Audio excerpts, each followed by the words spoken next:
Tudo bem, pessoal? Sejam bem-vindos a mais um episódio do Lucrando com Imóveis. Chegamos ao nosso 7º episódio da segunda temporada. Já estamos aí mais da metade da segunda temporada e é um prazer mais uma vez contar com a audiência, contar com vocês participando junto conosco aqui. E hoje a gente vai ter um episódio que tem uma temática que muda um pouquinho do nosso estilo tradicional. Ao invés de falar diretamente de oportunidades de investimento ou diretamente com o investidor, nós vamos para o outro lado da mesa, a gente vai conversar sobre incorporação imobiliária e tentar entender com os olhos do incorporador como que funciona esse negócio. E, lógico, ao final, nós vamos querer entender e conhecer as oportunidades que surgem do processo de incorporação imobiliária, né? E aí sim a gente volta para a nossa zona de conforto, que é falar com o investidor, tá? E para conversar sobre esse assunto, hoje eu vou ter um convidado muito bacana, o Caio Lobo. Ele é engenheiro civil formado pela UFSC, pós-graduado em gestão de negócios, é sócio e diretor de incorporação da consultora Mitro, que opera no mercado de Goiânia, que aliás é um mercado muito querido para a gente aqui da MySide, e ele está no mercado imobiliário há mais de 10 anos. A partir de 2019, ele criou um canal que se chama O Incorporador, onde ele cria conteúdos especializados para profissionais do mercado, né? É um canal bem influente, inclusive já foi dos top 100 mais influentes do mercado imobiliário brasileiro, então vocês vão conseguir encontrá-lo, o incorporador no Insta, mas chega mais aí, Caio, bora começar esse papo. Em primeiro lugar, eu queria lhe agradecer. Fala, Ronaldo, beleza? Queria te agradecer por dedicar esse tempo para estar aqui conosco, né? E sem mais delongas, aí, se você quiser começar falando um pouquinho de você, da sua história, da Mitro, por que você criou o incorporador, dá um oi para o pessoal aí e te apresenta para a gente, por favor, Caio. Mais uma vez, obrigado por estar conosco e Beleza. dedicar o seu tempo aí Fala, turma, tudo para bem? colaborar com a gente. Eu sou engenheiro de formação, então eu tenho uma formação na Federal de Santa Catarina, Floripa. Eu venho de uma bagagem mais técnica, então eu era engenheiro de obra, eu era acostumado com obra, e trabalhei em usina hidrelétrica, trabalhei em projeto de estradas, trabalhei em vários segmentos da parte de engenharia, até que eu fiz uma incorporação imobiliária, na verdade fiz a obra, que é até uma obra ali que fica na Rio Branco, um prédio comercial que tem, não sei se você conhece ali ou não. Aqui em Florianópolis, essa a primeira obra, Em então, que Florianópolis. legal. Uhum. Isso, mas eu fiz como funcionário, então assim, eu tinha Uhum. conhecido todas as ramificações da engenharia, e quando eu fui parar numa incorporadora, numa incorporação em si, eu entendi que o business era mais do que só obra, era mais do que só técnico. Então, ao mesmo tempo, tinha uma pegada técnica, pegada de obra em si, mas você tinha todo o business por trás, de pensar no projeto, pensar terreno, pensar tudo, e aquilo ali eu falei, cara, isso aqui é legal, hein? Então, minha família é de Goiânia, então quando eu resolvi empreender, eu vi que para mim fazia mais sentido empreender em Goiânia, até porque também Floripa é uma ilha e a gente via ali que eram poucos players, pelo menos na época eram poucas incorporadoras, porque o terreno era muito difícil, tinha aquela questão de legalização em Floripa, que é bem complicado. Falei, cara, faz mais sentido eu começar uma incorporadora do zero em Goiânia. Isso foi em 2012, então, estou aí desde 2012 com a incorporadora, então a gente já vem, comecei até pelo Minha Casa Minha Vida, então estava ali, Minha Casa Minha Vida de 2009, mas 2012 a gente estava no boom do boom, então era muito mais fácil entrar nesse setor, e acaba que em Goiânia você tinha uma concorrência muito grande, você conhece bem os players daqui, então a gente tinha uma turma muito organizada, e com a qualidade de engenharia muito boa, até muito maior do que eu vivi nos canteiros que eu trabalhei. Então, eu falei, cara, aqui o pessoal está muito profissional, e eram todas incorporadoras com 30, 40 anos de idade ali, e eu olhei para aquele mercado e falei, mas espera aí, não tem ninguém fazendo casa. Ou seja, tinha muito pouca gente fazendo casas, inclusive Minha Casa Minha Vida. Então, eu vi ali um nicho de mercado a ser explorado. Tinha muito dentista, açougueiro, padeiro, várias profissões fazendo casa, mas você tinha pouca construtora mesmo, pouca incorporadora, empresa de engenharia. Então eu vi uma oportunidade de mercado ali, conforme os anos foi passando, isso confirmou, porque no começo qualquer um podia fazer e acabou tendo muita obra ruim. Com o tempo a Caixa foi, que é a operadora ali do Minha Casa Minha Vida, ela foi ficando cada vez mais restrita, e isso favoreceu quem fazia o processo de uma forma mais correta. Então, com o tempo, isso foi até bom para a gente. Aí, conforme foi, a gente foi migrando também para o médio padrão, fez alguma coisa ali do alto padrão, e, como se diz, foi ampliando ali o leque, mas eu gosto bastante do segmento popular, continuo com pele no Minha Casa Minha Vida, não pretendo sair. Tem muita gente que acha que não, Minha Casa Minha Vida é o trampolim. Aí eu falo assim, é o trampolim, mas a MRV tá lá, nesse É, trampolim a ali, maior, né? a maior do Brasil ainda está nesse trampolim, né? Ou Tá só, nesse, praticamente só nesse trampolim, né? então eu vejo que assim é um mercado gigantesco, maior do que até muitos mercados, e tem muito espaço. É lógico que tem ali as questões de governo e tal, ele pode aquecer ou desaquecer muito mais por decisões do governo do que por demanda em si, mas é um negócio que a gente vê demanda praticamente infinita. Eu não pretendo sair, mas eu gosto também dos outros setores e pretendo continuar ampliando isso aí. Então eu Legal. tinha uma incorporadora.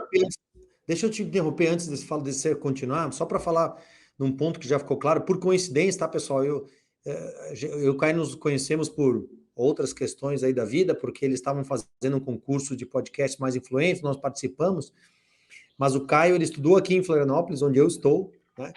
E opera hoje em Goiânia, que é o mercado que a gente opera pela Mensagem, foi nosso primeiro mercado, né? Isso, como eu falei, só coincidência, mas é, é muito importante isso para o investidor de imóveis, vale muito, essa questão de entender as particularidades locais, né? Então, Florianópolis tem um mercado, você vê só nessa introdução, Florianópolis tem um mercado de incorporadores menores, onde você tem mais dificuldade de aprovações, porque o ambiental aqui é muito pesado.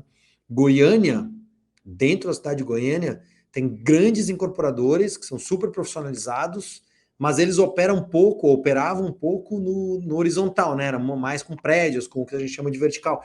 Então você vê que só nessas falas do Caio aqui na introdução, que nem entramos na discussão ainda, apareceram vários elementos de entender o seu mercado, né? A gente sempre fala que a gente não compra o imóvel num país, num estado ou numa cidade, a gente compra na rua que fica num bairro, né?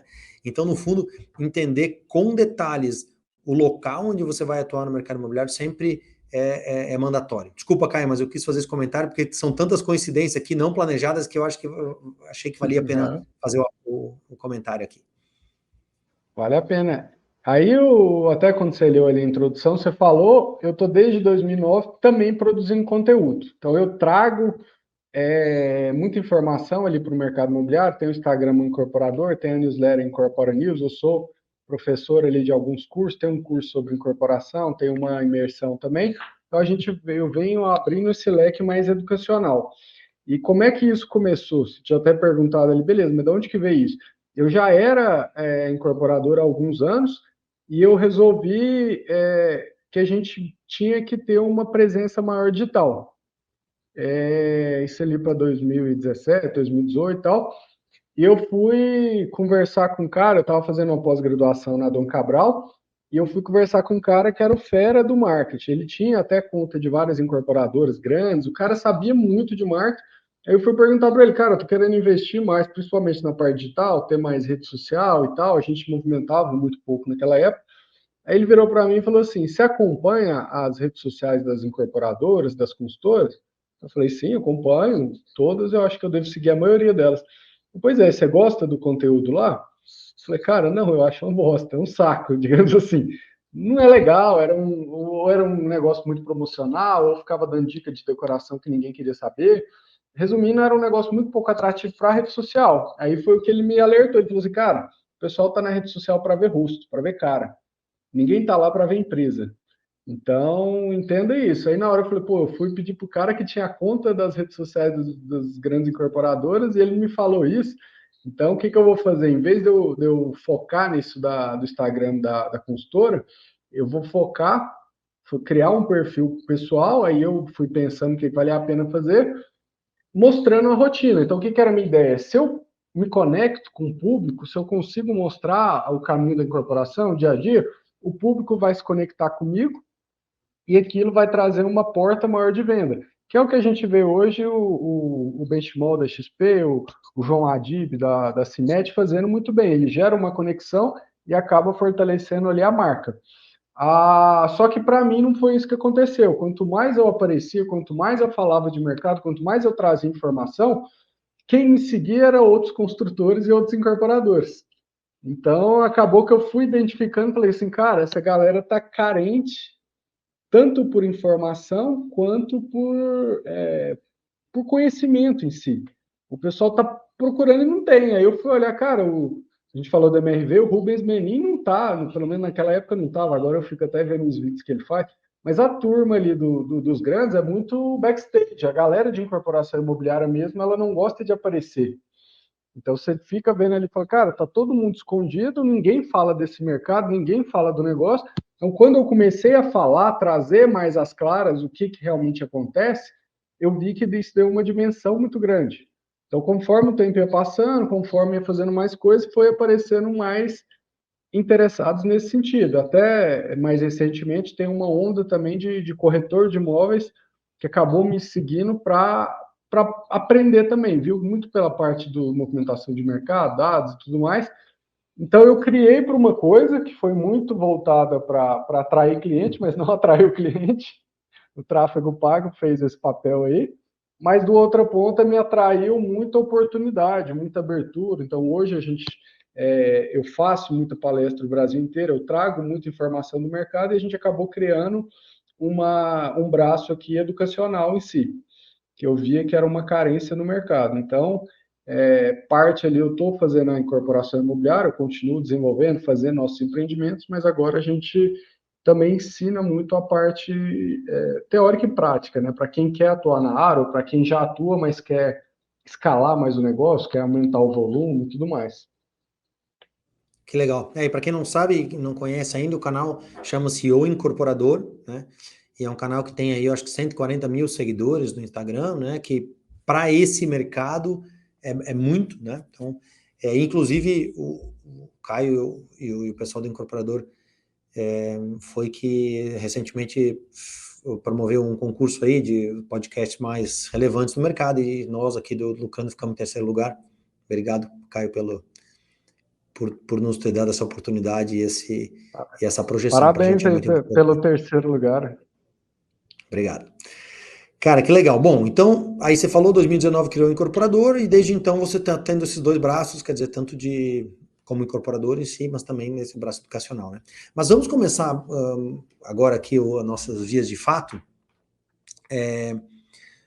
E eu sei que é um tema que é um dos temas que você fala bastante e é parte do seu dia a dia aí, que é antes de a gente entrar na questão de como é que funciona o detalhe da incorporação e tal, você falar um pouquinho sobre o momento de mercado, né? Qual que é a sua leitura sobre, eu sei que você traz muitos dados sobre isso e tal, qual que é a sua leitura do momento atual, se a sua expectativa, e eu sei que você fala muito com incorporadores, então a gente falou um pouquinho sobre regionalidades, né, Floripa versus Goiânia, mercados distintos, eu acho que você é uma das pessoas que tem a oportunidade aí de estar falando com incorporadores e viver a construção civil nas várias regiões do Brasil, né? Tenta falar um pouquinho e trazer a sua visão nesse momento de como é que está o mercado e como é que você enxerga esse Brasil afora, por favor, Caio. Legal. O pessoal esquece, às vezes, que o Brasil não é um país, o Brasil é um continente. Então, às vezes eu posto algum dado, eu posto alguma coisa, o pessoal, na minha rua, no bairro que eu atuo, não tá tão assim. Fala, cara, mas peraí, a gente vive num país continental, com várias regiões diferentes, várias peculiaridades diferentes, é lógico que não vai ser uniforme. Mas, falando de mercado imobiliário, principalmente da parte de incorporação, a gente divide muito entre o que é segmento popular, que é o Minha Casa Minha Vida, e o MAP, que é o médio e alto padrão. O Minha Casa Minha Vida, ele tem um ciclo do mercado distorcido. Porque se o governo aumenta o incentivo, aquele mercado ele é aquecido de uma forma, digamos assim, impulsionada, e ele vai, igual a gente está no momento praticamente de máximas históricas aí do Minha Casa Minha Vida de novo. Então, aumentou-se o teto, mudou-se as condições, mudaram as faixas, tiveram várias coisas, impulsionaram crédito, ou seja, botaram mais recursos à disposição, então acaba que aquele segmento é uniforme no Brasil inteiro. Praticamente o Brasil inteiro, você está vendo que esse segmento está muito movimentado. Inclusive, todos os dados que a gente olha, que o número de lançamentos, o número de vendas, todos os indicadores melhoraram desse ano em relação aos últimos anos, nos 2 primeiros trimestres ali, muito pelo Minha Casa Minha Vida. Então, o que está puxando muito o mercado de forma geral é o Minha Casa Minha Vida. Mas quando a gente vai para o MAP, que é o médio e alto padrão, a gente tem que se preocupar um pouco mais com a regionalidade, que é essa questão. Fala assim, alguns mercados estão em fase de expansão, outros já entraram em sobreoferta, tem alguns que já estão até em recessão, porque esse mercado ele é cíclico. Eu gosto de falar muito que a gente não trabalha com calça jeans. A gente não vende um produto fácil de repor. Então, por exemplo, a gente tem uma liquidação lá no shopping, vendeu toda a calça jeans, ele volta, na outra semana o estoque está todo reposto. Se eu tenho um número de incorporações imobiliárias, um número de apartamentos, casas à venda, e aquelas unidades, o mercado aquece muito, que a gente chama da fase de expansão, até botar novos produtos no mercado, comprar terreno, fazer aprovação, tudo mais, é um tempo que se leva. Então, a gente tem fases bem definidas dentro do ciclo do mercado imobiliário por causa disso. Da mesma forma, quando o mercado está muito bom, todas as incorporadoras ficam otimistas e colocam produto na praça. Quando isso acontece, a gente entra numa fase de sobreoferta, ou seja, a demanda que era boa não é suficiente para absorver todo aquele estoque. Então, para a gente que trabalha, que a gente atua profissionalmente no mercado imobiliário, é bom a gente olhar os indicadores, aí a gente vê muito VSO, a gente vê a questão do estoque e tal, para ver se a gente está no momento sobre oferta, no momento tal. Então, o que eu falo assim, eu estou rodando muito o Brasil, de Nordeste a Sul, foi até para o Norte agora, que eu não conhecia muito lá, e a gente vê que cada região tem uma dinâmica um pouco diferente. Então, falar do segmento popular, a gente consegue amplificar para o Brasil inteiro e falar que está mais ou menos na mesma toada. Quando a gente vai para o médio e alto padrão, a gente vê mercados muito diferentes em situações diferentes também. Legal, vamos fazer duas. Eu queria fazer dois desvios na conversa aqui para a gente entrar em definições que eu acho que todo investidor imobiliário tem que saber. O primeiro, que não é uma definição técnica, mas acho que um guia aqui que o Caio já trouxe no início, uma direção, que é o seguinte: investir no Minha Casa Minha Vida não é que não seja possível ganhar dinheiro como investidor, pessoa física no Minha Casa Minha Vida. Porém, Minha Casa Minha Vida ele é muito dependente de política governamental. Então, quando o governo bota bastante dinheiro no Minha Casa Minha Vida, ele gira bem. Quando o budget, o orçamento do Minha Casa Minha Vida é restringido, ele tende a estagnar. E aí ele depende de gatilhos de, por exemplo, se o Minha Casa Minha Vida libera até 350 mil, vamos dizer, hoje, né? É que, na verdade, tem uma boa discussão se esse 350 é válido ou não, mas não é o assunto para hoje. Até X mil reais. Se você está lançando imóveis nessa classe, você não pode vender nada acima disso, porque não vai conseguir aplicar para o programa. Então, cria-se um teto artificial do preço. Você não pode, a inflação do custo foi tanto, e o ano que vem daí eu vou aumentar o preço de venda para tanto, porque vai ficar fora do limite, aí não entra no crédito subsidiado e você não consegue vender. Então, o Minha Casa Minha Vida, inclusive as empresas, não só para investidores, pessoa física, a MRV, as empresas que trabalham pesado no segmento econômico, né, que é o nome técnico dele aqui, elas vivem de ciclos muito mais liga e desliga do que o restante do mercado, né? Então, acho que não é que não seja possível ganhar dinheiro no Minha Casa Minha Vida, a gente em geral não recomenda, inclusive eu pessoalmente, para os meus investidores já falo, olha, você tem que tomar cuidado, porque ele depende muito dos ciclos que se formam, a não ser que você vá atuar em ciclos dentro de períodos relativamente bem controlados. Então, nesse momento, é seguro dizer que enquanto o presidente Lula estiver no governo, Minha Casa Minha Vida deve continuar andando mais ou menos num bom ritmo, né? Quer dizer, seguro, como diria Pedro Malan, no Brasil até o passado é imprevisível, é incerto, mas mais, dá para se enxergar que Minha Casa Minha Vida está numa fase boa nesse momento e vai depender um pouquinho do governo. Mas é por aí, né, Caio? Não sei se tem alguma coisa que você gostaria de complementar, mas eu acho que olhar para Minha Casa Minha Vida sob o ponto de vista de investimento é mais ou menos essa lógica de entender os ciclos governamentais, certo? Eu vejo, eu falando como desenvolvedor imobiliário do segmento popular também, a gente, quando vai desenvolver um produto, a gente não pensa em investidor. Por que a gente não pensa em investidor? Porque o custo do capital do investidor, nesse caso, é mais caro. A gente tem acesso a linhas do FGTS. Para quem não sabe, o FGTS ele tem ainda hoje uma rentabilidade de 3% mais TR ao ano. Então, o banco, que é a operadora Caixa, ela faz um empréstimo em cima disso, ela tem um spread. As taxas do Minha Casa Minha Vida para quem compra vão ali de 4,5% a 8,5% ao ano para quem compra dentro do programa, dependendo da renda, das partes e tudo mais. E para o incorporador que desenvolve um empreendimento naquele lá, a gente consegue até 100% dos recursos para a obra na modalidade de apoio à produção a uma taxa de 8,5% ao ano mais TR. Se eu tenho essa possibilidade de funding barato, não faz muito sentido eu pensar no investidor como parte da composição. Então, às vezes, a gente usa o investidor para comprar um terreno, para fazer a exposição inicial, para ter algumas situações, mas é um investidor muito mais qualificado e diferente daquele investidor que compra um imóvel na planta para esperar valorizar e vender depois, tudo mais. Esse tipo de investidor, que ele está pensando ali muito na questão da valorização, especulação imobiliária, ele não funciona muito bem para o Minha Casa Minha Vida. Então, o que eu falo, vai investir no Minha Casa Minha Vida, você tem que investir no desenvolvimento.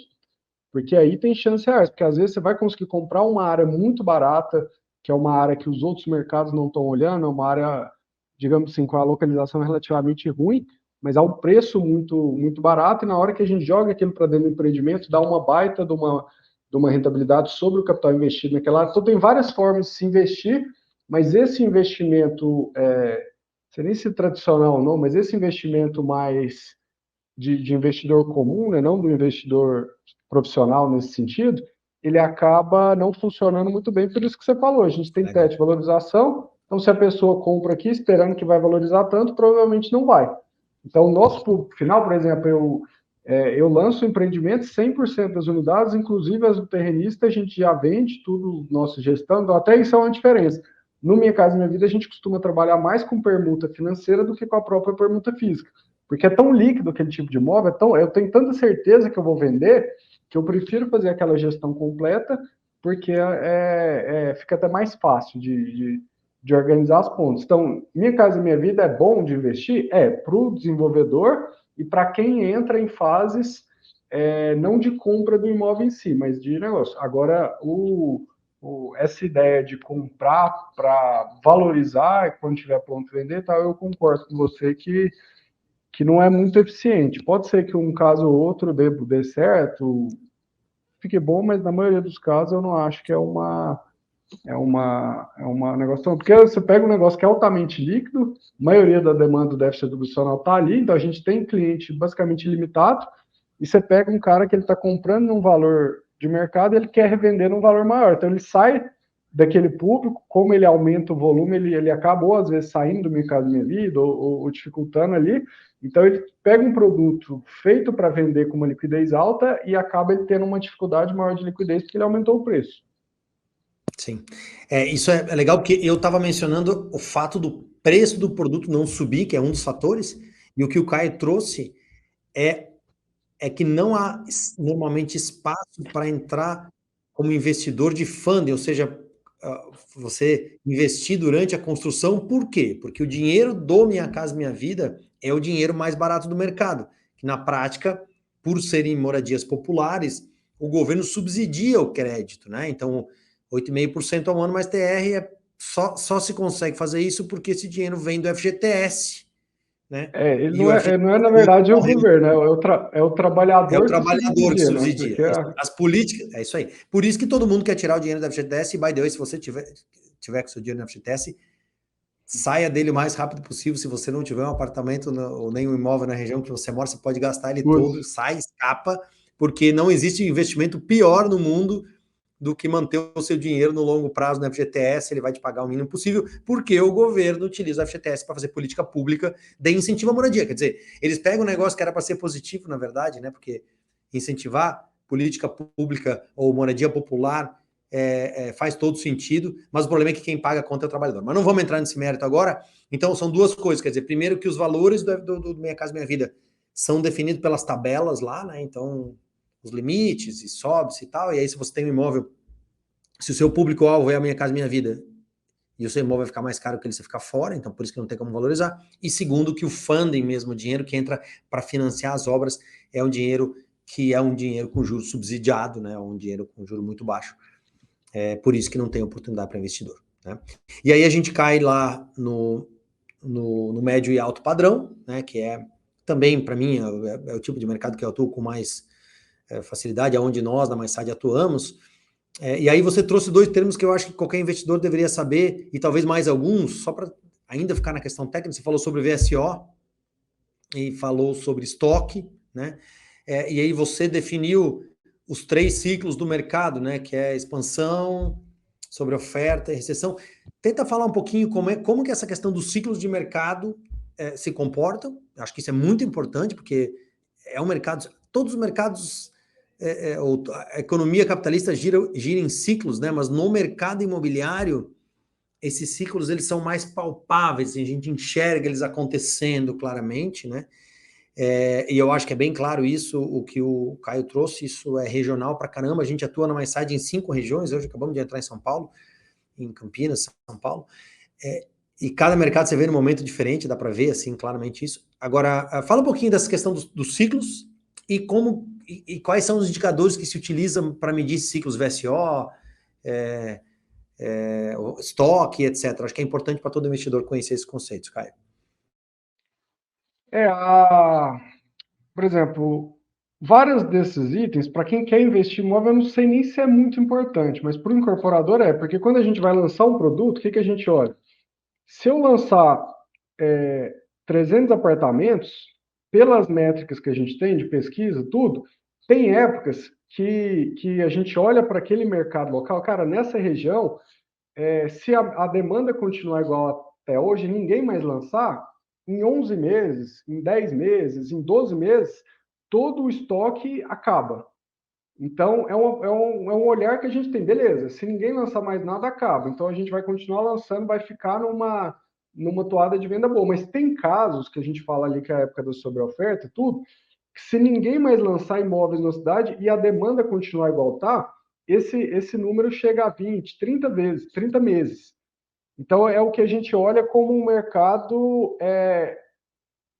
que está tendo sobre oferta. Acho que a palavra é a própria fase do ciclo. Que tem muito imóvel à disposição, que botar imóvel naquele mercado não é tão vantajoso naquele momento. Aí eu falo, beleza, mas vamos mudar para a perspectiva do investidor. O que a gente tem que entender é que o Brasil ele é um mercado muito menos especulativo do que é na Europa, do que é nos Estados Unidos, do que é na Austrália. Lá, como eles têm um funding muito barato, um crédito muito barato, lá as pessoas compram muito mais imóveis de uma forma mais facilitada.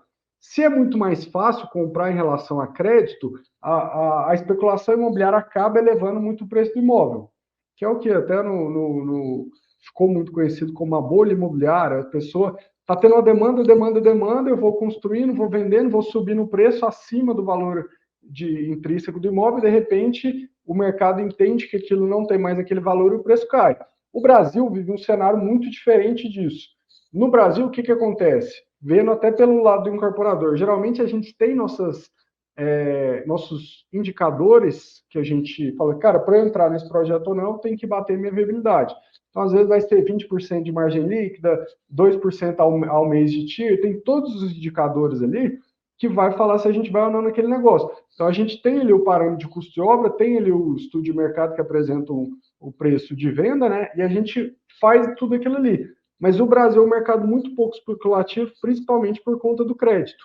Então, aqui o preço do imóvel está subindo, tá, mas ele não está descolando, por exemplo, do aumento do preço dos terrenos e da construção. Então, por exemplo, lá nos Estados Unidos, o que aconteceu? Em 3 anos ali, eles subiram o preço do imóvel 40%, 50%, e acho que 1 ano, o custo de produção daquilo não aumentou tanto assim. Então foi assim, cara, como tem uma demanda aqui gigantesca, eu vou aumentando meu preço. Se todo mundo pensa, cara ali, ó, eu tenho meu negócio, eu estou vendendo a 400 e não tem para eu vou botar $500, $500 mil, vou botar 600. Então o pessoal foi subindo muito nesse cenário. O Brasil ele é menos especulativo nesse sentido. Então a grande maioria das praças a gente vê que, inclusive, pós-pandemia, a margem das incorporadoras foi reduzida, porque o custo aumentou demais de construção e a gente não conseguiu repassar para os clientes. Então, a gente está tendo uma fase de recomposição de preço. Então, olhando para esse mercado, o que a gente entende? O preço dos imóveis vai continuar subindo, é inevitável. Não vai ter terreno mais barato, vou falar de Balneário Camboriú, não vai ter terreno frente mar mais barato. Ah, não, agora eu vou arrumar um preço de oportunidade. Não vai, a última casinha lá não foi até compra já até acabou. Já não tem mais, não tem mais.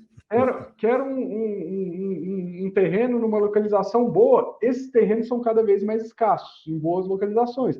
Isso faz com que o preço do terreno suba.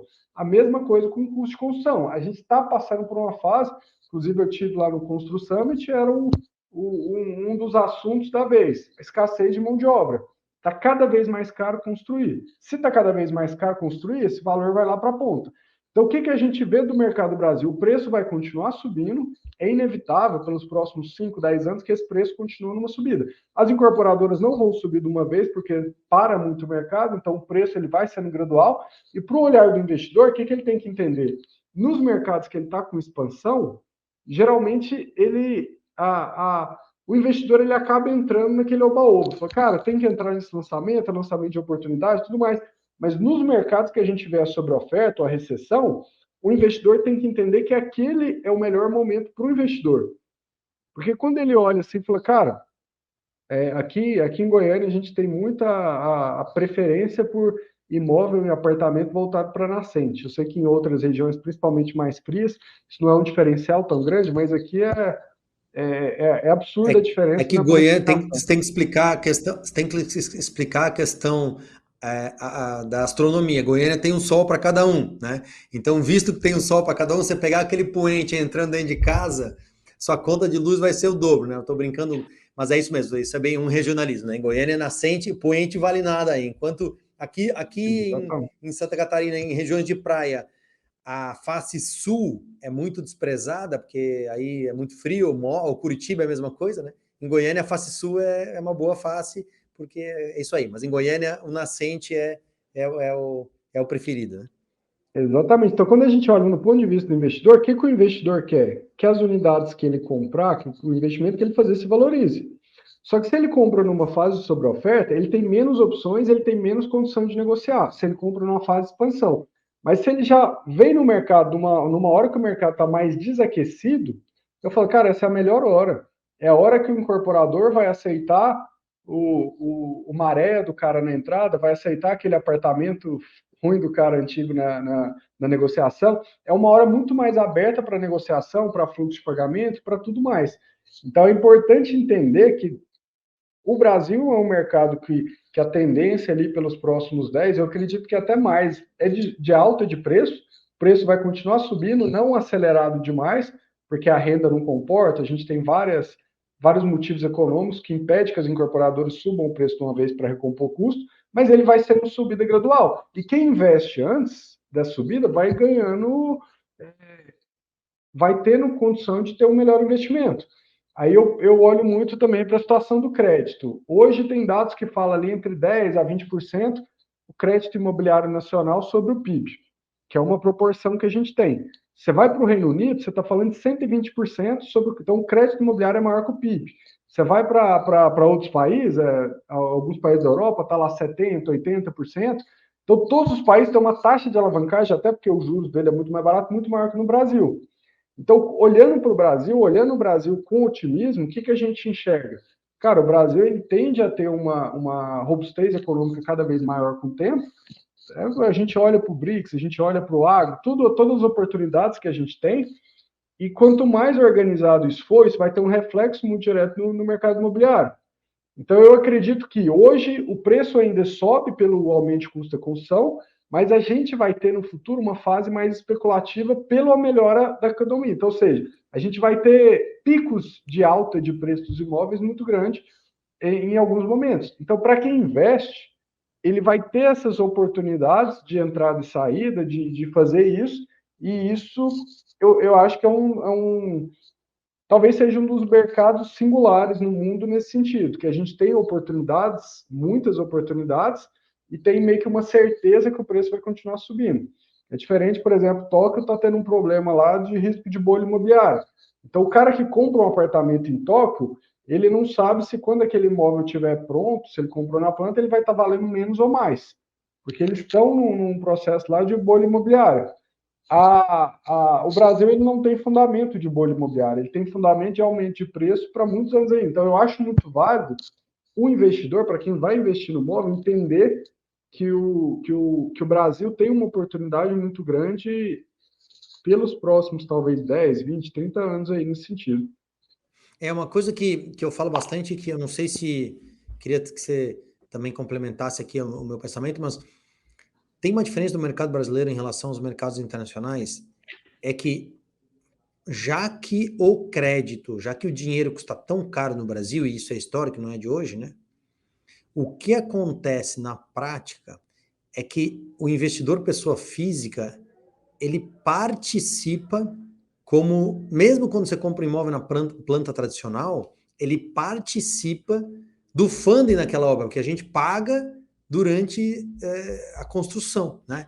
Então, visto que o crédito, que o dinheiro custa caro, a não ser nos casos como Minha Casa, mesmo na Minha Casa Minha Vida ele é caro também, né? Mas a não ser no caso dos créditos subsidiados, o dinheiro é muito caro no Brasil. Quem investe em imóveis, especialmente em construção, ele está, na verdade, financiando a obra em conjunto com o incorporador.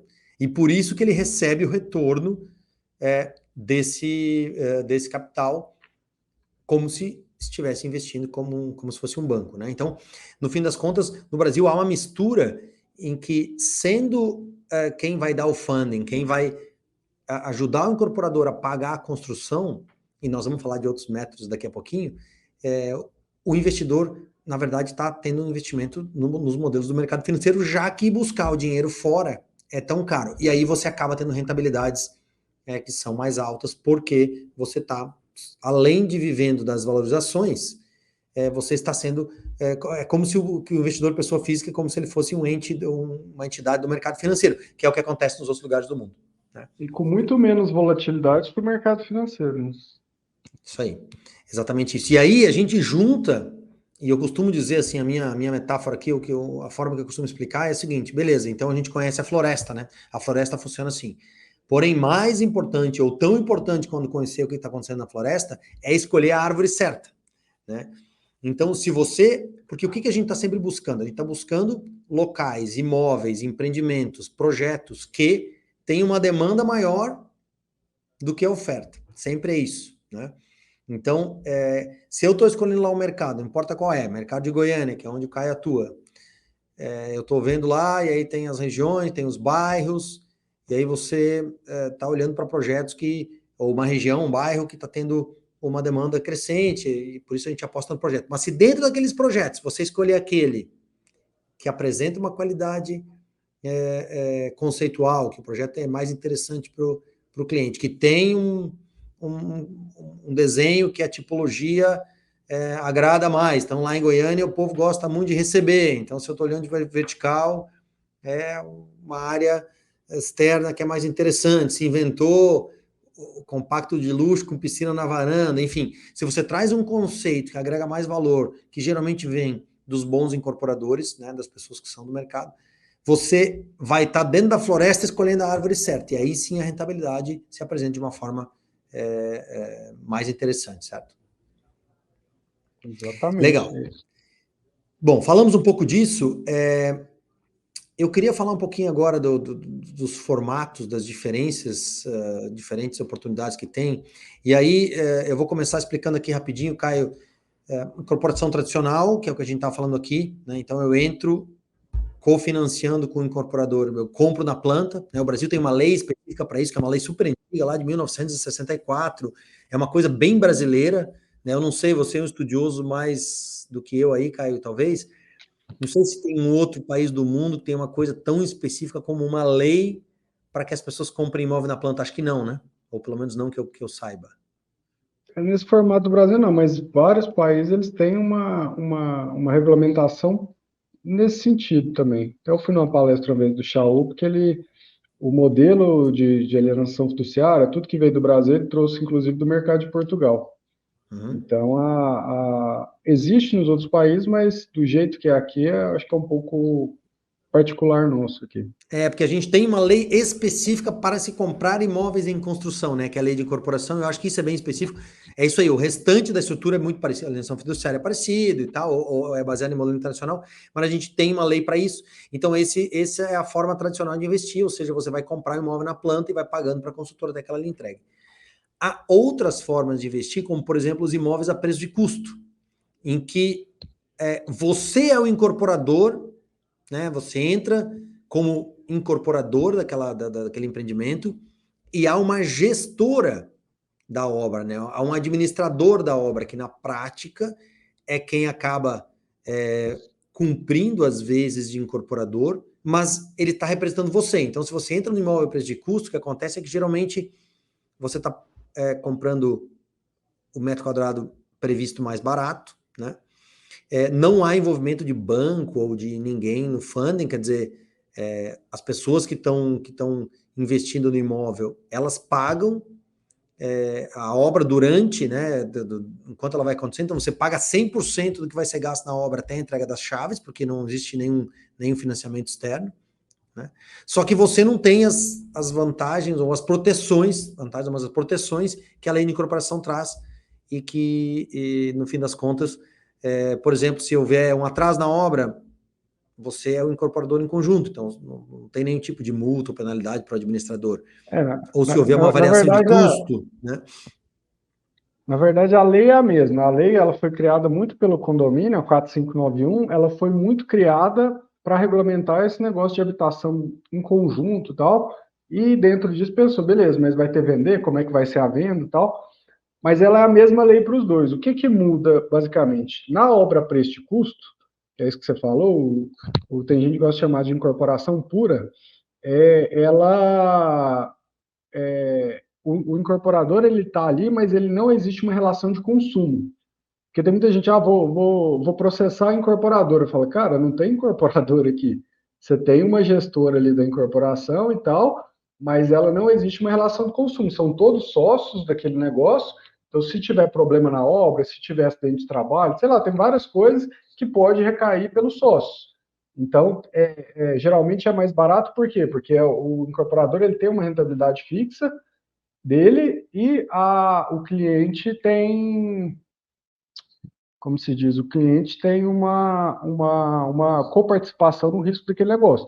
Quando a gente vai para a incorporação a preço fechado, que é o que você falou ali de incorporação tradicional, é uma lógica diferente. Existe uma lógica de consumo. Eu estou produzindo um produto e eu estou te vendendo aquele produto ali.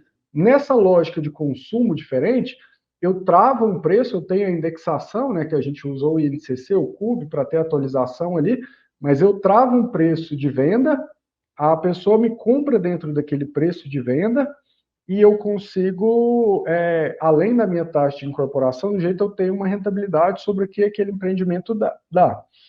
Então são situações diferentes. O que acontecia? Até a década de 90, a gente falava que só existiam obras a condomínio fechado, ou seja, você não tinha, antes ali da alienação fiduciária e tudo mais, você não tinha um mercado disposto a fazer funding para aquilo ali. A garantia hipotecária era muito frágil.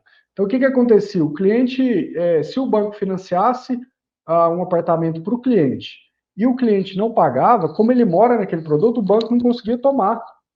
Então, basicamente, o banco emprestou, o cara comprou, parou de pagar o banco. E que banco que ia emprestar? O que era garantido aqui? Não tinha garantia.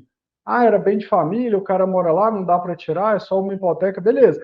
Aí, genialmente, o Melim Chaúb, ele trouxe essa ideia de Portugal da alienação fiduciária, falando o quê? O imóvel ele vai estar com alienação fiduciária para o banco e caso você não pague, aquele imóvel vai ser do banco.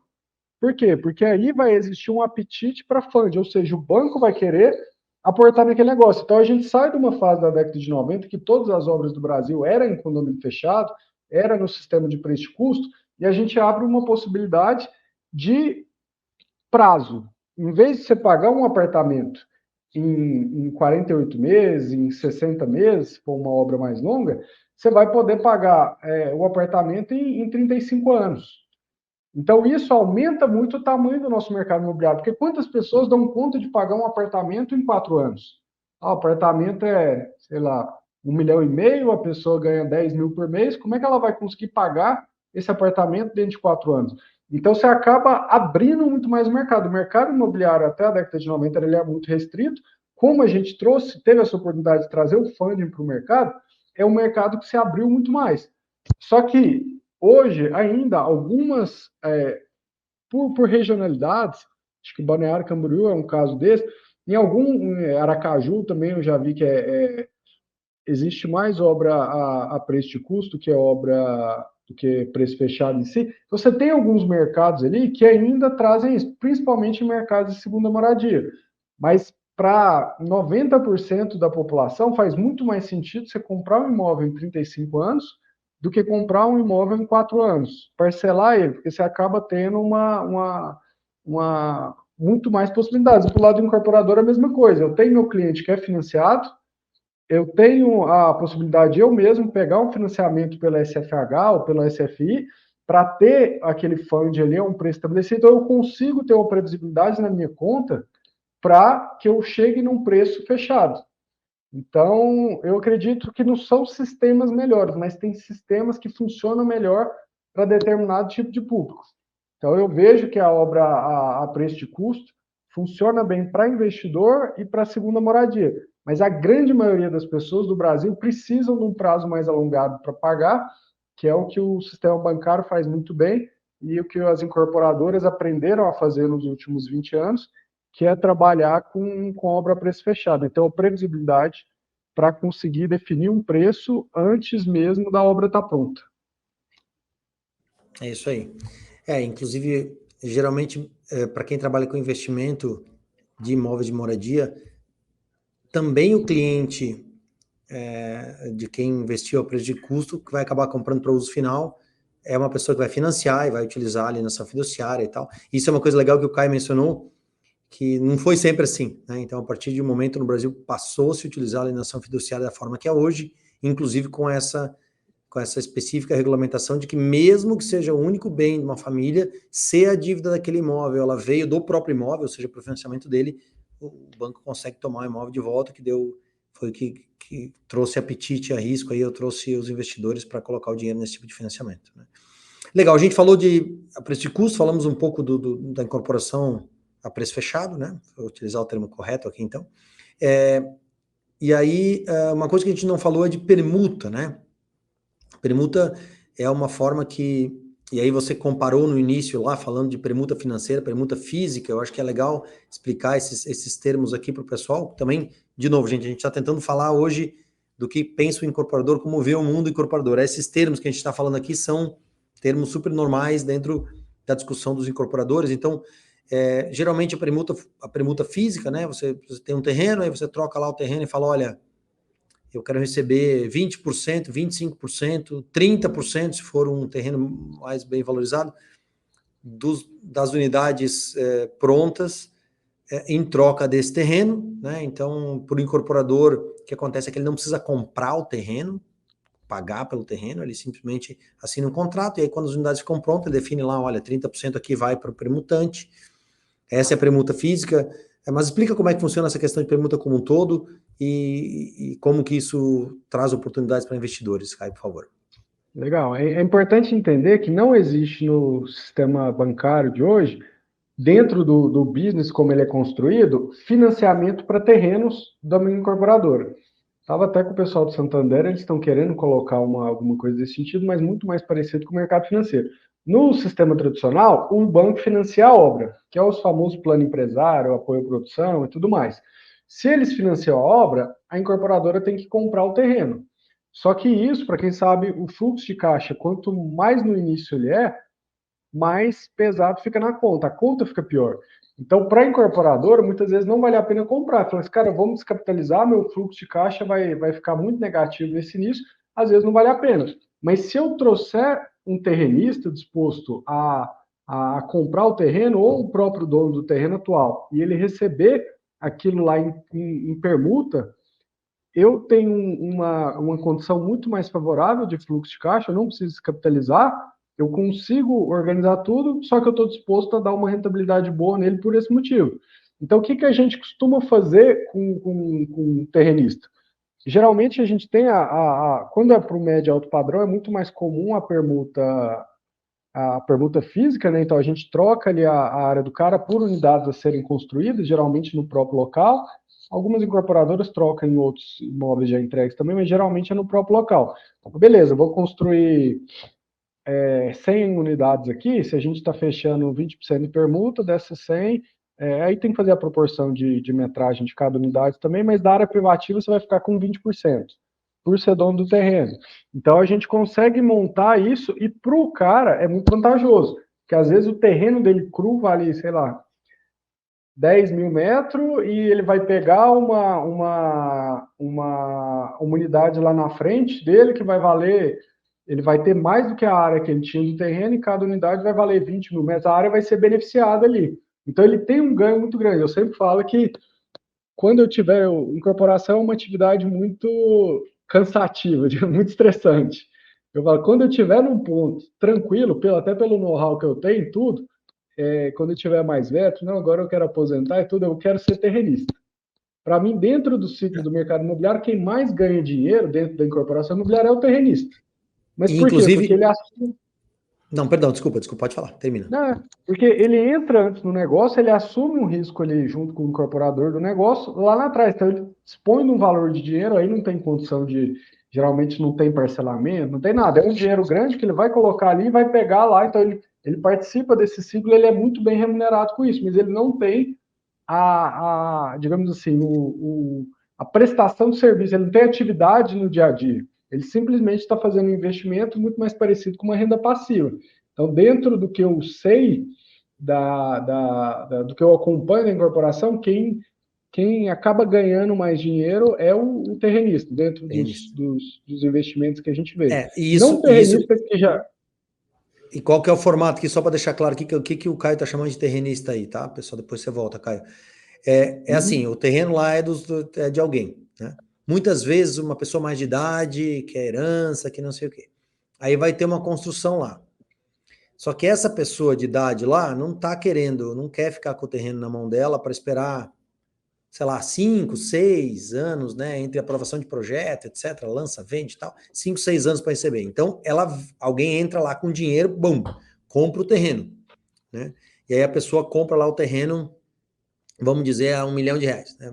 Muito barato. Não, 10 milhões de reais, beleza.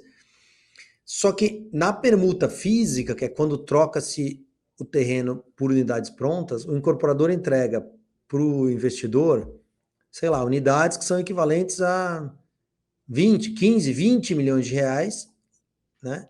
E tem ainda a valorização que vai acontecer durante o ciclo de construção. Então, não é raro você investir 10 para comprar um terreno e na hora que você receber as unidades, elas valem 30, ou seja, o negócio valorizar 3 vezes, não é excepcional, né? Inclusive, tem uma matéria recente do Estadão, e eu vou ler para vocês aqui o título que eu separei, ela fala assim: investimento em imóveis ajuda os super ricos a ficarem mais ricos, entenda como, né? E o que são? São family offices, são esses escritórios que fazem a gestão do dinheiro das pessoas que têm muito patrimônio, e esses caras, em geral, são muito líquidos, né? Eles têm muito dinheiro na mão, né? E um tipo de investimento que eles fazem é esse, ou seja, eles vão lá, entram como funding para comprar o terreno, tiram as pessoas que eram proprietários do terreno, que já saem com bom dinheiro, geralmente, como eu falei, envolve família, envolve herança, às vezes são vários irmãos, geralmente conversa de terreno é uma conversa longa, né? E aí essa pessoa sai e você vira sócio do incorporador. Qual que é a norma principal? Inclusive, aqui em Florianópolis tem um grupo, a gente participa aqui em conjunto com um grupo que estrutura esse tipo de deal, né? Você entra, compra o terreno, o problema é que você tem que ter o dinheiro praticamente à vista, né? Ou pagar muito rápido, né? A Na gente tá bucha, falando da pum. parte boa, mas tem a parte difícil. A parte ruim é que Beleza, é cash. Você cash, está entrando lá, você está tendo que dispensar. Então, assim, para quem tem uma condição muito favorável, tem um fluxo, cara, eu acho difícil no mercado imobiliário ter uma rentabilidade tão certa e tão alta quanto essa. isso aí. Mas isso acontece porque é um dinheiro alto e à vista, né? Eu tô, por exemplo, aqui, né, os exemplos que acontecem em Florianópolis, são cotas de R$1 milhão que você tem que pagar em poucos meses, aí, 3, 4 meses, né? Então é nesse porte que a gente está falando. Só que elas são muito rentáveis e, claro, o grande risco aí é você amarrar a sociedade com a pessoa errada, né? Porque se tiver um incorporador que depois não lança, atrasa, tá, está ferrado. Então, claro que a dica fundamental aqui, ou a recomendação é só fazer isso com incorporadores que sabem o que estão fazendo. Mas deve ser, né, Caio, dentro de todas as modalidades de investimento, deve ser uma das que apresenta a maior rentabilidade, porém, é descapitalização na hora, na bucha, né? E receber daqui a 5, 6 anos. Né? Esse Mas é o grande eu acho que negativo. porque, assim, quando a gente olha de uma forma mais ampla, tem deals que são bons, performance, tem outros que não são tão bons quanto esperado. Valorizou, mas nem tanto quanto eu esperava. O terreno, ele sempre valoriza ou igual à expectativa ou maior.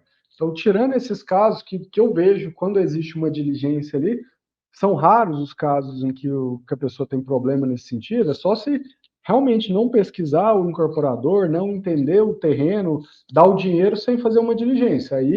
Aí eu concordo que pode ser um negócio arriscado, mas quando a diligência é bem feita, é muito difícil aquilo dar problema. Então, a incorporadora, ela foi pesquisada, foi feita toda a diligência jurídica nela e ela é totalmente ok. A documentação do terreno também, ela é totalmente possível disso. Muito dificilmente você não vai ter uma rentabilidade, muito dificilmente você vai ter uma rentabilidade abaixo do esperado. Ela geralmente vem maior. Por isso que eu falo que é uma etapa dentro da incorporação imobiliária que, para quem tem muito dinheiro, é um dinheiro muito certo e é um dinheiro, digamos assim, uma certeza de rentabilidade muito maior que as outras modalidades. Mas aí a gente liga o alerta mais uma vez, é um dinheiro que a pessoa tem que ter alto de uma vez. Você não tem possibilidades de fazer um investimento espaçado, né? Mais É isso aí. parcelado.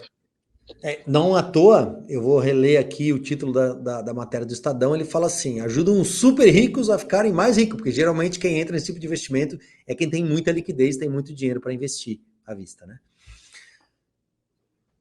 Fala um pouquinho só, 10 segundos o que, eu nunca dá 10 segundos, mas fala rapidamente o que é a permuta financeira, que é mais comum no Minha Casa Minha Vida, só para a gente não ficar com esse ponto em aberto. Quando a gente faz a permuta física, é o que eu falei, a gente troca o terreno por umas unidades a serem construídas ali. Só que em vários mercados, essa liquidez das unidades ela vai depender de vários fatores. Então, é interessante para o incorporador que aquelas unidades elas fiquem já com o terrenista, porque ou ele vai rentabilizar com aluguel, ou ele vai vender depois, mas ele tem ali ele tira já um pouco do risco de estoque. Quando a gente vai para o Minha Casa Minha Vida, a gente não tem estoque. Minha Casa Minha Vida, tudo que a gente coloca no mercado, dentro das características corretas, tal, vende. Ou seja, a gente tem um déficit habitacional no Brasil de 7 milhões, que 5,5 está dentro do Minha Casa Minha Vida. Então, a demanda é muito grande, a gente não vai ter estoque. Então, não tem porquê eu não vender as unidades para o meu permutante. Ou seja, o cara tem ali, ele poderia pegar umas unidades, mas como eu já vou fazer toda uma movimentação de venda, é muito mais fácil eu já vender a unidade junto com as minhas, do mesmo padrão, até para não entrar em disputa de preço de tabela e tudo mais, eu já vendo tudo e geralmente a gente combina um valor médio, em vez de eu especificar unidades, eu falo, ó, a sua rentabilidade vai ser em cima do valor médio de venda, beleza? Beleza. Então, toda venda ele tem uma participação ali, isso que a gente chama de permuta financeira. Então, em vez da gente dar as unidades para o cara, para ele alugar ou ele vender, a gente vende para ele junto com as nossas e já deposita o dinheiro para ele. Normalmente, até por uma questão tributária, enquanto isso não mudar, né, a gente coloca ele na SPE, porque aí a própria distribuição dele entra como distribuição de lucro. Então, a gente vê muito que isso funciona para muitos casos, porque ele pegou, vendeu, ele tem ali uma participação da SPE que ele está recebendo como distribuição de lucro, porque a gente está fazendo a permuta financeira, né? Então, são características diferentes de permutantes de produto. Então, acaba que é rentável também para o cara, igual eu falei, da mesma forma que é rentável para o permutante no médio e alto padrão, no Minha Casa Minha Vida, o investidor ele consegue ter uma rentabilidade boa também por esses aspectos. Ele vai comprar um terreno mais desvalorizado, ele vai ter uma beneficiação e ele vai vender do mesmo jeito. Então, aí ainda tem o ganho adicional, digamos assim, que é que você já vai receber o dinheiro líquido na conta, né? Que é um pouco para muitos players, principalmente herdeiros, você falou do herdeiro ali, a gente tem muito facilidade até de entrar com o herdeiro, porque o herdeiro nunca trabalhou com o mercado imobiliário. Cara, vou pegar 20 unidades. O que eu vou fazer com essas 20 unidades? Vale o preço? Não vale? Como é que é isso? Não, você não vai receber as unidades, eu já vou te pagar o valor médio certinho, a gente tem uma prestação de contas, tem tudo, para mostrar o que a gente está pagando e o que realmente foi vendido, e a partir daquele ali fica muito mais tranquilo. Então, essas duas modalidades de permuta, eu vejo com muito bons olhos, já fiz as duas, mas eu gosto de trabalhar elas para motivos diferentes. E eu acho até bom a gente comentar, Ronaldo, eu tenho muito aluno, seguidor de São Paulo, de algumas outras regiões, quando eu falo assim, cara, fiz uma permuta aqui desse formato. Cara, não tem condição aqui, sei lá, na determinada região é impossível fazer isso. Mas é que a gente olha alguns mercados que tem muita liquidez, que é o caso de São Paulo. Se os caras lá de São Paulo têm 30 incorporadoras com capital aberto, todas procurando terreno nas melhores áreas, tudo, tem muito dinheiro para eles comprarem. Então lá é muito mais comum o pessoal captar no mercado financeiro, captar na bolsa e comprar o terreno à vista. Mas no resto do Brasil, mais uma vez, Brasil e continental, a permuta imobiliária ela é muito aceita e muito bem vista. Então, assim, existe muito terreno, existe uma oferta de terreno ainda diferente de alguns bairros de São Paulo que você não tem terreno. Cara, esse bairro aqui, eu vou ter que demolir tantas casas, tem que fazer isso, não tem muito terreno. Então, no resto do Brasil, a gente vê com muito sucesso as iniciativas de permuta, tanto para o lado do permutante quanto para o lado do incorporador. Acaba que é um ganha-ganha muito positivo. Então, eu, particularmente, gosto muito da permuta como incorporador e mais para frente eu pretendo virar permutante também na outra ponta, olhando pelo outro lado ali, né, como investidor em terreno. Na verdade, essa figura do terrenista ou do permutante de terreno, ele vem, se tem um mercado onde as incorporadoras têm liquidez para comprar, tá tudo certo, né? Então as pessoas já compram dos proprietários de terreno diretamente. Quando não há esse caso, a figura do terrenista, ela supre, né? Então, porque quem está vendendo terreno recebe tudo em dinheiro, para a incorporadora é uma permuta, e no final, e ela não precisa desembolsar, e no final a operação fica igual, né? Você cria um intermediário ali, que é um cara que lucra muito dinheiro. A gente gosta muito desse. Para os meus investidores, que eu chamo de investidor qualificado, é o cara que entende do riscado, a gente recomenda de fato esse tipo de investimento como o principal, né? Só que, de novo, você tem que entender do riscado, né? Não é um negócio que você tem todas as proteções legais, você tem que entender o que você está fazendo, mas é o tipo de investimento que a gente mais gosta de recomendar. Caio, nosso tempo já se esgotou aqui, eu tinha mais 2 ou 3 perguntas, mas senão eu vou ser punido aqui pela minha turma técnica, então a gente precisa, infelizmente, terminar. Eu queria te agradecer mais uma vez pelo tempo, foi um prazerzão falar com você aqui, foi muito bacana, com certeza a próxima vez que eu estiver em Goiânia, a gente vai sentar para tomar um café e continuar essa conversa. E obrigado. Pessoal, sigam o canal do Caio, ele realmente, o Incorporador, é um canal muito bacana, com muito conteúdo de qualidade, para todo mundo que investe em imóveis. Ele mostra um pouquinho da visão do incorporador, um pouco mais de como é por dentro, mas para quem investe é mandatório entender e ver esses movimentos, tá? Então sigam o canal dele. Obrigado, Caio, foi um grande prazer e espero que a gente possa, em breve, trocar mais ideias aí de qualidade sobre o assunto, tá? Então, brigadão, Ronaldo. Sempre que for falar do mercado imobiliário, eu falo que eu sou entusiasta desse mercado, eu gosto muito tanto de atuar como investir e tudo mais.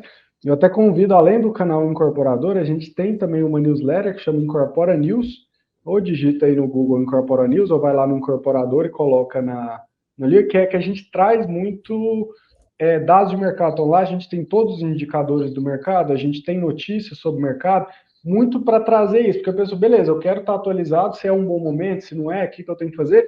Então, eu acho que acompanhar esse tipo de coisa, tanto para quem atua, para quem empreende, quanto para quem investe, é uma necessidade, né?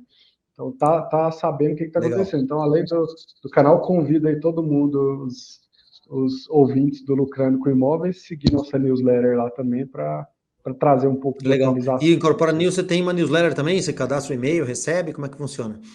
Ela é uma newsletter, Incorpora News. Legal. Então, toda semana, toda segunda-feira, às 6 da manhã, recebe as principais notícias, aí a gente tem todos os dados ali de INCC, IVAR, tudo atualizado ali. Então, para quem trabalha com esse mercado, ele acaba tendo um resumão de tudo que ele precisa semanalmente.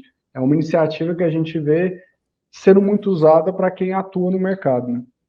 Legal, já vou chamar então aqui, fazer o nosso H também. A gente precisa que vocês curtam aí, compartilhem, etc. Sininho, notificações, Spotify, eu já nem sei quais recomendar de tantos que existem, mas a gente também tem um grupo no WhatsApp que está aqui na descrição, que é um grupo onde a gente discute sobre investimento imobiliário. Eu vou colocar, inclusive, o link do Incorpora News lá dentro do nosso grupo de WhatsApp, né, que é o grupo do Lucrando com Imóveis. É um grupo aberto, a gente tenta, assim, às vezes dá algum trabalho manter uma moderação de um grupo aberto, que tem muita coisa acontecendo, mas tem funcionado com um ou outro deslize que vai acontecer, mas a gente prefere deixar aberto do que simplesmente ser um grupo de informação, que eu acho que abrir para as pessoas fazerem perguntas é mais legal. Então a gente tem nosso grupo de WhatsApp, siga o Incorporador, cadastre no Incorpora News, que eu garanto que nós aqui em conjunto, eu, o Caio e todas as nossas equipes aí, a gente está focado bastante em produzir conteúdo de qualidade, que não é tão fácil de achar no mercado imobiliário brasileiro, tá, pessoal? Então, Caio, obrigado mais uma vez, foi um grande prazer, até a próxima e um abraço. Obrigadão, Ronaldo. Até a próxima. Valeu, gente. Valeu. Bom, pessoal, e por último, então, já fiz aqui as minhas propagandas, entrem no nosso grupo do WhatsApp, a gente fala muita coisa legal sobre o mercado imobiliário lá o tempo todo, sigam o nosso canal, a gente vai estar produzindo mais conteúdos toda hora aqui, toda hora é demais, né? Mas a gente está com uma alta frequência criando novos conteúdos. Mandem dúvidas, coloquem nos comentários, enfim. Nossa missão de existir aqui no Lucrando com Imóveis é deixar você o melhor investidor. Esse assunto, virar terrenista, é um assunto muito sério, foi bem legal que o Caio trouxe, nós não combinamos isso hoje, tá? Mas de fato é onde está a maior parte do dinheiro para os investidores qualificados. Se vocês quiserem saber mais sobre isso também, lá no nosso canal do WhatsApp, lá no nosso grupo do WhatsApp, vamos conversar, tá bom? Obrigado. Nós vamos falar no próximo episódio, ou nos próximos, eu não sei exatamente qual vai ser, mas no próximo a gente vai conversar ainda sobre como os family offices, como as empresas de investimento trabalham com imóveis, e então esse deve ser o nosso próximo episódio aqui, e se vocês tiverem mais dúvidas, por favor, nos sugiram. Obrigado pela companhia de vocês, e até a próxima, um grande abraço.